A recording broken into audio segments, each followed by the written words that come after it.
ఆ కాలంలో యదువంశంలో ప్రముఖుడైన శూరసేన మహారాజు మధురదేశమును శూరసేన మండలమును పాలిస్తుండెను. శూరసేన పరిపాలనలో యదువంశ రాజులకు మధుర రాజధానిగా ఉండేది. యదువంశ రాజులు ధర్మానిష్ఠులు. ఒకప్పుడు శూరసేన మహారాజు పుత్రుడైన వసుదేవుడు దేవకిని వివాహమాడెను. దేవకి తండ్రి దేవకుడు.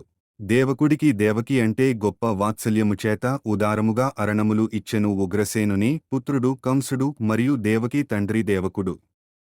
దేవకి కంసుడు అన్నదమ్ముల పిల్లలు కనుక దేవకి కంసునకు వరుసకు సోదరి అగును. తన సోదరియైన సంతోషపరుచుటకు వసుదేవుని రథమును స్వయముగా కంసుడే తోలెను.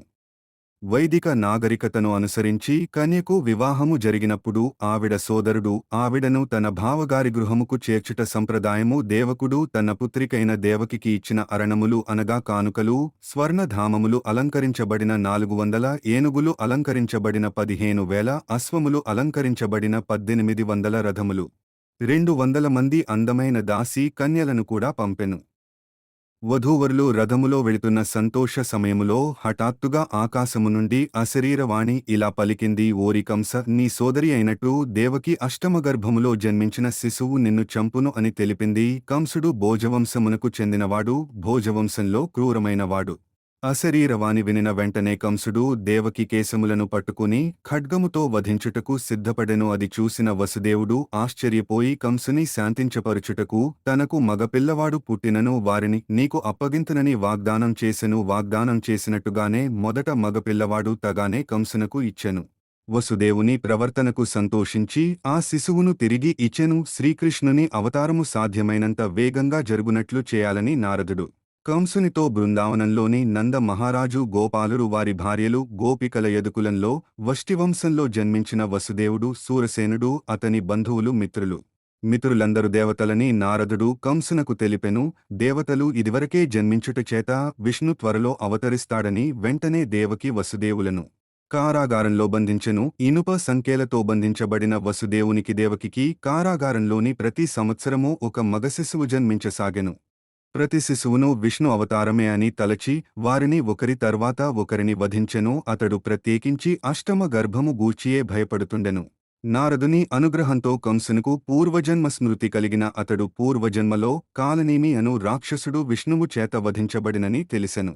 మళ్లీ ఈ జన్మలో విష్ణువు చేత వధించబడుతాడని అధికముగా భయపడను. రాక్షస రాజులైన ప్రలంబ భక చాణూర తృణావర్త అఘాసుర ముష్టిక అరిష్ట ద్వివిధ కేసి దెనుకులతోనూ పోతనతోనూ ఒప్పందాలు కుదుర్చుకున్నాడు. ఏడోసారి గర్భం ధరించినప్పుడు విష్ణుదేవుని స్వాంశ రూపమైన శేషుడు ఆమె గర్భమున అవతరించెను.